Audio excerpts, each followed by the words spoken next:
పెట్టుకొని కాపాడును.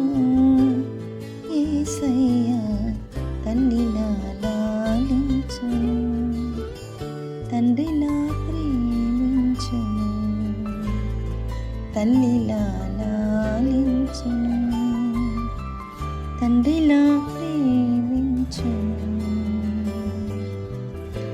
క్రీస్తునందు ప్రియులైన సహోదరి సహోదరులకు ప్రభువైన యేసుక్రీస్తు వారి దివ్యనామమున శుభాలు.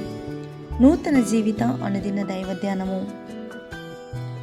దేవుని వాగ్దానాలకు ప్రార్థించటం. యాకోబు రాసిన పత్రిక 1వ అధ్యాయము 5వ వచనము. మీలో ఎవనికైనను జ్ఞానము కొదువుగా ఉన్న యెడల అతడు దేవుని అడగవలెను, అప్పుడది అతనికి అనుగ్రహింపబడును. ఆయన ఎవనిని గద్దింపక అందరికీ ధారాళముగా దయచేయవాడు.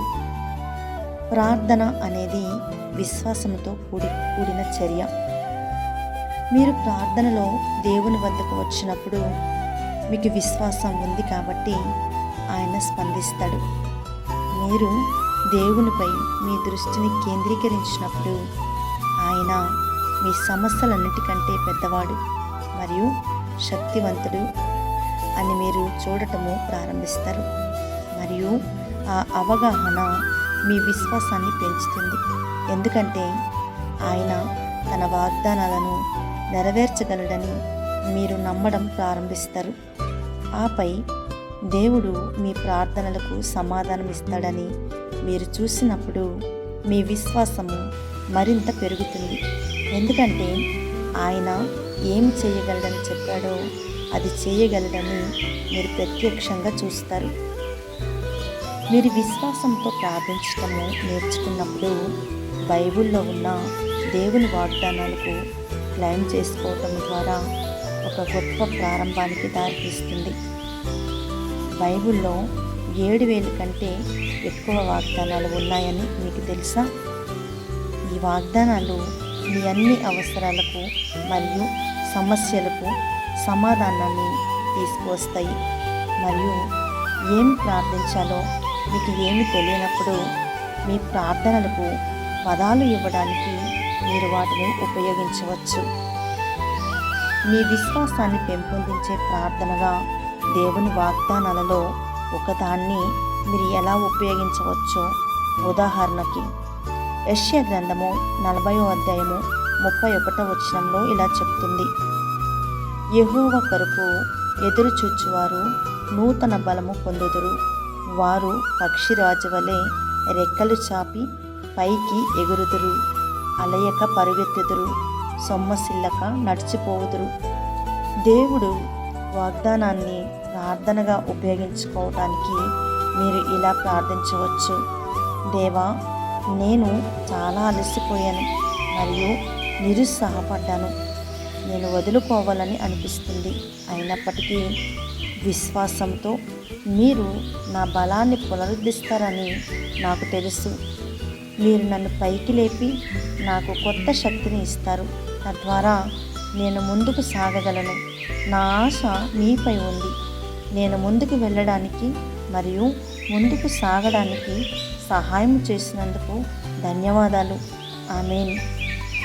ఇలాంటి ప్రార్థనలు మీ విశ్వాసాన్ని పెంచుతాయి. అవి దేవుడు వాగ్దానం చేసిన వాటిని మీకు గుర్తు చేస్తాయి.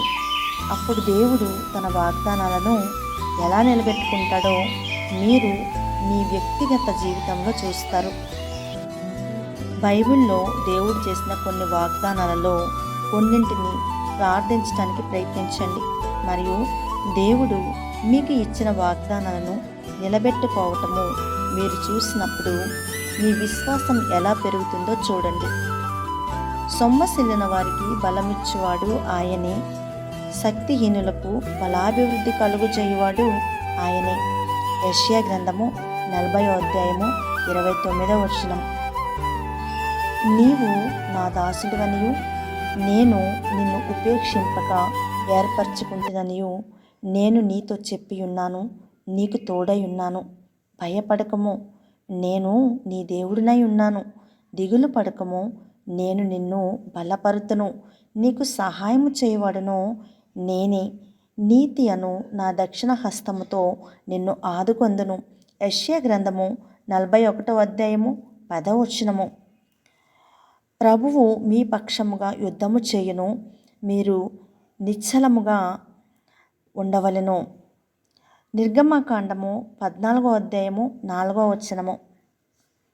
మన పాపములను మనము ఒప్పుకొనిన ఎడల ఆయన నమ్మదగిన వాడును నీతిమంతుడును గనుక ఆయన మన పాపములను క్షమించి సమస్త దుర్నీతి నుండి మనలను పవిత్రులుగా చేయును.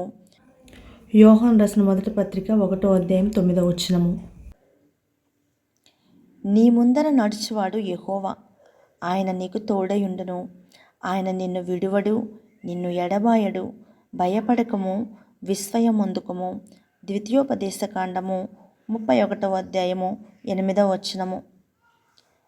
కాగా దేవుడు తన ఐశ్వర్యము చొప్పున క్రీస్తు యేసునందు మహిమలో మీ ప్రతి అవసరమును తీర్చును.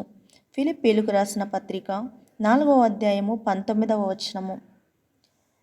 గాఢాంధకారపు లోయలో నేను సంచరించినను ఏ అపాయమునకు భయపడను.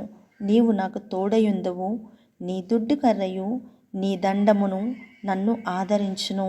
కీర్తనల గ్రంథము 23వ అధ్యాయము 4వ వచనము. ప్రభువా, నీవు దయాళుడువు, క్షమించుటకు సిద్ధమైన మనస్సు గలవాడువు. నీకు మొర్రపెట్టి వారందరి ఎడల కృపాతిశయము గలవాడవు. కీర్తనల గ్రంథము 86వ అధ్యాయము 5వ వచనము.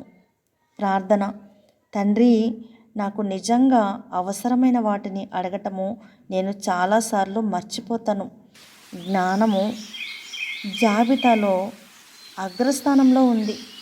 ఈ లేఖనానికి మరియు అది కలిగి ఉన్న వాగ్దానానికి నేను చాలా కృతజ్ఞరాలను. నా దైనందిన పరిస్థితులలో నాకు అవసరమైన జ్ఞానాన్ని ఇవ్వడానికి చాలా ఉదారంగా మరియు సిద్ధంగా ఉన్నందుకు ధన్యవాదాలు.